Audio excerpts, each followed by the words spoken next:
Welcome to Twilight of the Gods, the final story in the Asgard Stories collection by Mary H. Foster and Mabel H. Cummings. Enjoy.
Loki and Fenrir, the wolf, were safely bound, each to his separate cliff.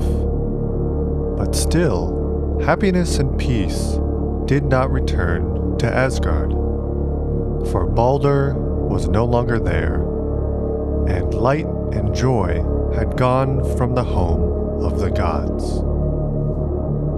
The Aesir felt that the twilight of the gods, which Odin knew was to come, must be near.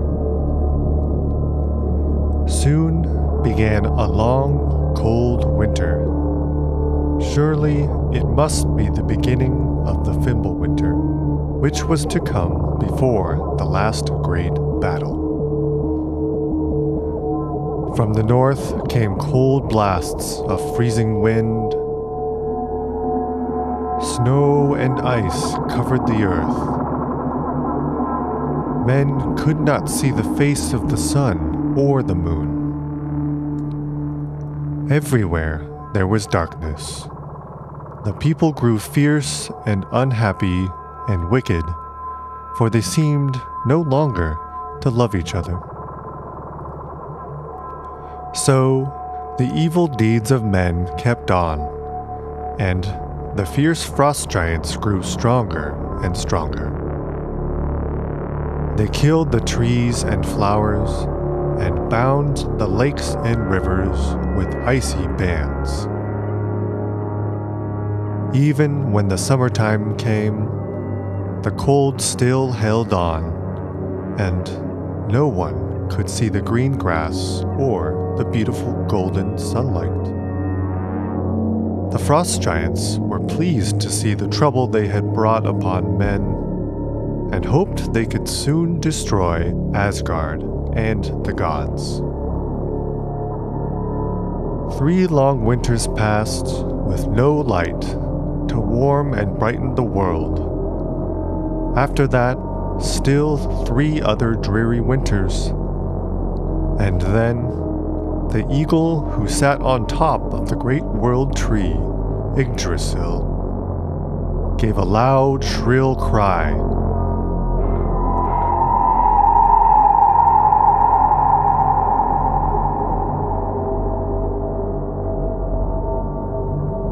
At that, the earth shook.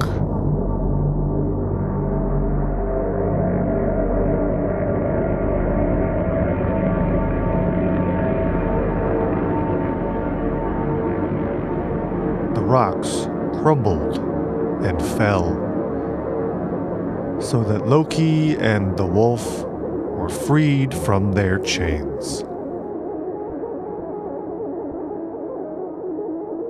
The waters of the deep ocean rose and rolled high over the land, and up above the waves, writhing out of the deep, came the monster Midgard serpent to join in the last battle.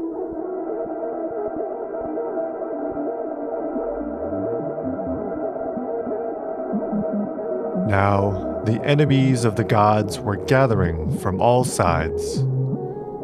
The frost giants, the mountain giants, with Loki, Fenrir, and the Midgard serpent.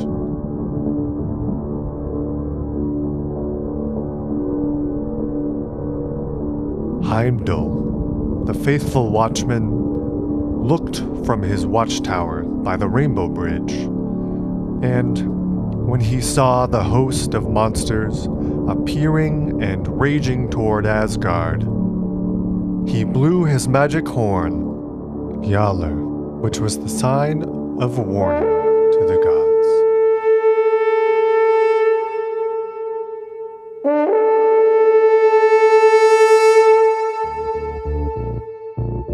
When Father Odin heard the blast of Heimdall's horn, he hastened to arm himself for the battle.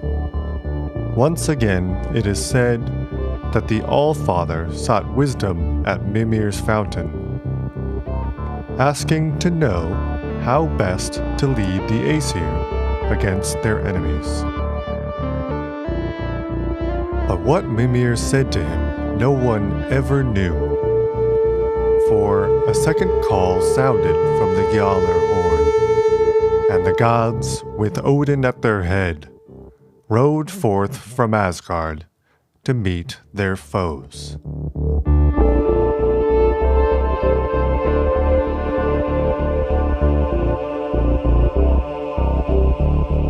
Thor took his place beside Odin, but they were soon parted in the struggle. The Thunder God fell upon his old enemy, the serpent, whom twice before he had tried to slay. And after a fierce fight, he at last conquered and slew the monster. But the poisonous breath from the serpent's mouth overcame the mighty Thor, and he also fell.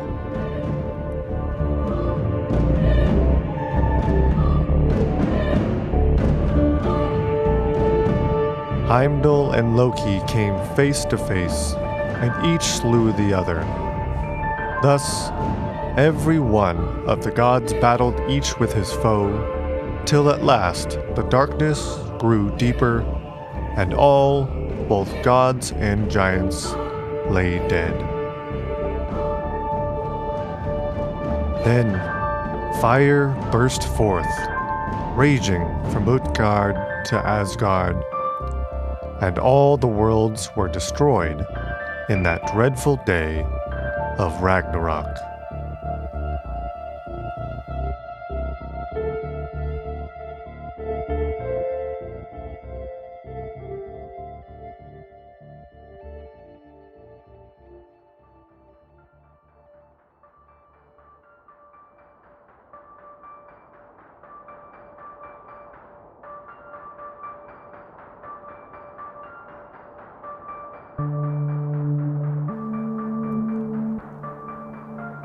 But this was not the end of all. After many months and years, and even centuries had passed, a new world began to appear, and the beautiful land, with a bright shining sun by day, and the moon and stars by night. Then once more, the light and heat from the sun made the grass and trees grow, and the flowers bloom.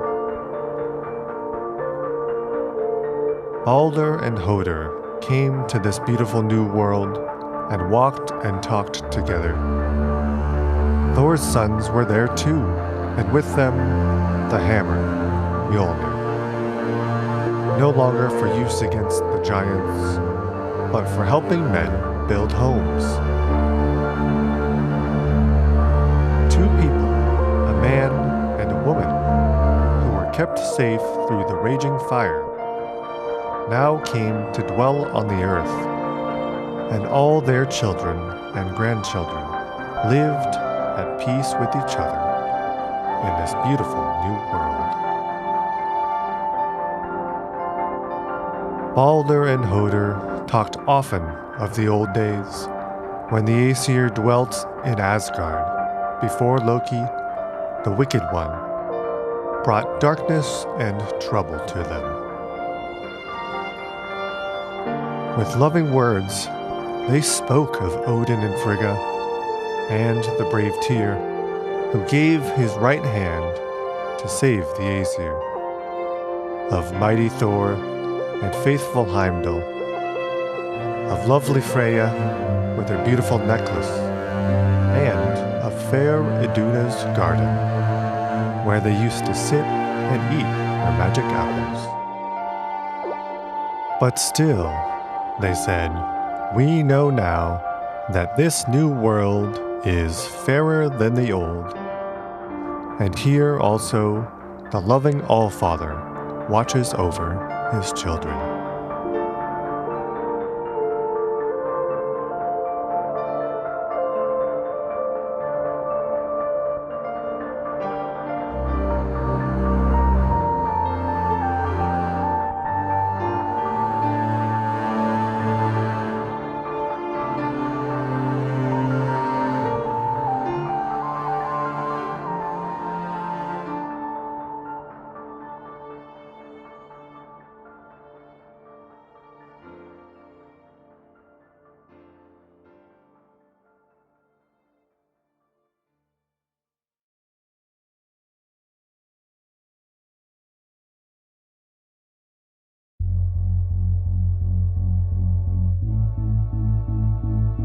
Thanks for listening to another episode of Storywave.